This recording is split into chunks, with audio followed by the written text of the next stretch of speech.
Assalamualaikum warahmatullahi wabarakatuh. Ya, kembali lagi bersama saya Ibu Siti Ramsyah Aini Ritonga, guru bidang studi ekonomi SMA Islam An-Nizam Medan. Hari ini kembali lagi di video pembelajaran ekonomi gampang.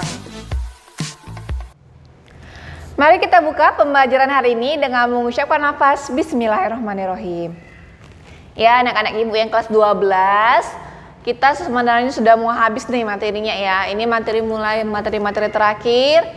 Maka siklus akuntansi perusahaan jasa mulai dari persamaan dasar akuntansi ya. Selanjutnya ada jurnal umum, buku besar, apa lagi? Jurnal penyesuaian, ada laporan kertas kerja, laporan laba rugi. Oke. Selanjutnya setelah sampai ke laporan laba rugi, perusahaan akan melakukan namanya kegiatan jurnal penutup atau closing entry ya. Jadi ada beberapa akun yang kita tutup atau yang kita nolkan nilainya agar akun itu nggak kita bawa lagi untuk periode ke depan. Jadi di periode ke depan tidak ada lagi akun-akun itu. Nah, akun-akun itu kita sebut sebagai akun-akun sementara gitu ya. Nah, perhatikan jurnal penutup closing entry adalah jurnal untuk memindahkan. Ingat, memindahkan. Jadi kalau memindahkan dari satu sisi, dari satu tempat ke tempat satunya lagi, itu pemindahan ya. Oke. Memindahkan akun-akun sementara. Apa aja itu, Bu? Ada akun pendapatan, beban, laba atau rugi dan prive. Ada 4. Jadi nanti ada 4 akun-akun yang kita pindahkan posisinya. Misalnya, awalnya normalnya posisinya itu di debit. Karena kita pindahkan, maka dipindahkan kemana? Iya, di kredit gitu ya. Nanti kegiatannya memindahkan. Jadi misalnya, posisi akun normalnya di kredit. Kita mau pindahkannya kemana? Iya, ke debit. Apa tujuannya, Bu? Ada tujuan, ada 2 sebenarnya. Nah, yang pertama untuk dinolkan akun-akun sementara yang ini, pendapatan, beban, laba rugi dan prive ini kita nolkan nilainya supaya seperti saya katakan tadi, ya, akun-akun yang sementara ini nggak kita bawa lagi ke periode ke depan. Jadi di periode ke depan ini semua nol. Kan nggak mungkin kan pendapatan periode ini kita masukkan lagi ke pendapatan besok periode depan. Kan beda pendapatannya. Ya kan? Pendapatan periode depan ya hasil transaksi yang di periode depan. Hasil transaksi periode ini pendapatannya hanya untuk hari ini aja, periode ini aja. Nggak boleh ada pantang, beban-beban juga nih. Nggak boleh kita beban-beban periode ini kita bawa lagi ke periode depan. Nah, jadi bisa nanti kita pisahkan akun-akun yang dibawa ke periode depan sama yang hari ini. Oke. Yang kedua, tujuannya adalah akun modal menunjukkan data yang sesuai dengan modal akhir. Nah, jadi ketika melakukan jurnal penutup, yang kita tutup adalah modal awal. Modal akhir kan kita dapat dari proses apa? Laporan? Iya, laporan posisi keuangan. Kita akan mendapatkan modal akhir. Maka kita harus menolkan modal awalnya karena modal akhirnya yang mau kita bawa ke periode depan. Gitu ya. Paham ya? Itu tujuannya. Nah, ada prosedur penyusunan jurnal penutup, nggak boleh asal-asalan. Tapi sebenarnya ini nggak susah ketika kita paham konsep posisi akun normal. Nah, yang pertama yang mau kita tutup adalah menutup semua akun pendapatan usaha, pendapatan sewa, pendapatan bunga, pendapatan apapun, ya kita tutup, kita pindahkan, kita nolkan nilainya. Maka ingat, akun normal, posisi normal, akun pendapatan di mana? Pendapatan normalnya di mana posisinya? Iya, di kredit. Ya, pendapatan normalnya di kredit. Maka kalau kita pindahkan, mau kita tutup dia, kita pindahkannya kemana? Iya benar, ke debit. Itu aja. Maka pendapatannya di debit, kita tutup dengan ikhtisar laba rugi. Di kredit berapa nilainya? Paham ya? Yang kedua, kita menutup semua akun beban gaji, beban sewa, beban asuransi, beban listrik, beban air, telepon, administrasi, beban semua beban kita tutup. Ingat, akun beban posisi normalnya di mana? Beban. Iya, di debit. Maka kalau yang di debit mau kita pindahkan kemana? Di kredit. Maka menutup akun beban-bebannya kita taruh di kredit, ikhtisar laba ruginya di debit. Ya, jurnal penutup kegiatan memindahkan. Maka kamu harus paham betul posisi akun normal. Berarti tinggal dibalik-balikkan aja ya kan, pindah posisi dia. Oke, ini yang kedua. Yang ketiga apa? Nah, yang ketiga yang akan kita tutup adalah akun ikhtisar laba rugi atau akun laba atau akun rugi gitu ya. Nah, ada dua ketentuannya.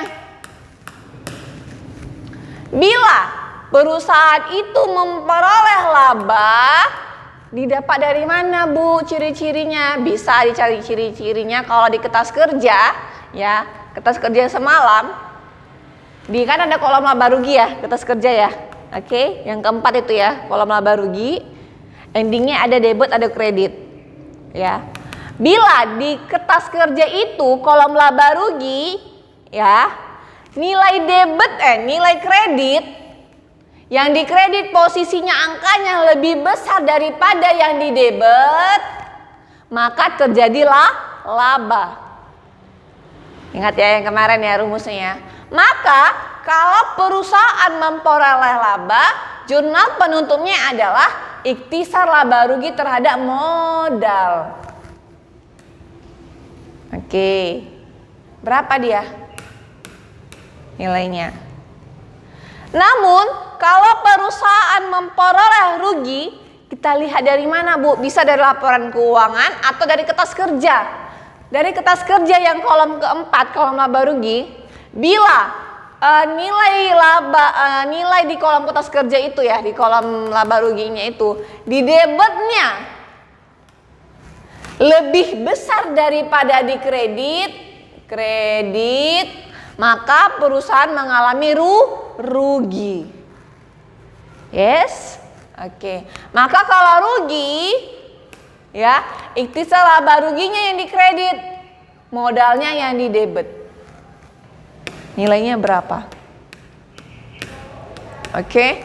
Nah, ini yang ketiga. Yang keempat, kita menutup akun prive. Akun prive itu kan akun yang kita ngambil uang perusahaan untuk keperluan pribadi. Kalau kamu ingat di persamaan dasar akuntansi, ketika perusahaan melakukan kegiatan prive, maka akan mengurangi modal. Ya, berarti hubungan prive itu kan dengan modal. Hubungan ikhtisar laba rugi atau laba atau rugi kan masuk ke modal kalau di laporan posisi keuangan, benar ya? Oke, maka ini juga prive akun normalnya di mana? Iya, di debit. Maka kalau kita pindahkan, mau kita nolkan nilainya, maka kita kreditkan akun prive. Modalnya di debit. Nilainya segini. Gitu ya. Nah, Bu, saya nggak ngerti Bu yang dimaksud dengan nol-nolkan gitu maksudnya gimana? Misalnya ya, ini ada contoh. Oke, misalnya ada akun pendapatan normalnya di mana? Iya, di kredit 7 juta. Oke. Kan kita mau tutup nih akun pendapatan. Berarti kalau kita tutup posisinya di mana? Iya, di debit. Kalau kita buat ini ada debit, ini ada kredit, ini saldo. Ya kan? Ini ada akun pendapatan.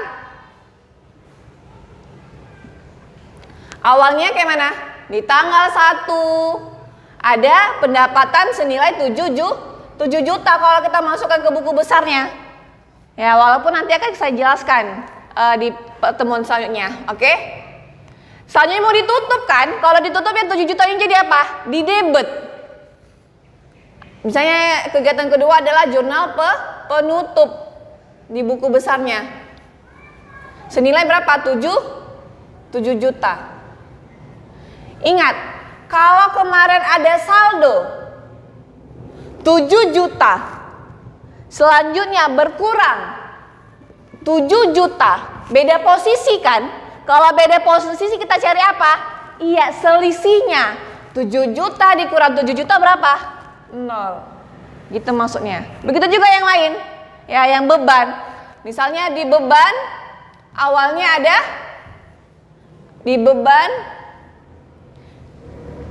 misalnya ada beban gaji ya kan 500.000. Selanjutnya mau kita tutup. Berarti kalau kita tutup bebannya di kredit ya kan? Ada saldonya berarti 500.000. Di kredit ada 500.000. Beda posisinya kan?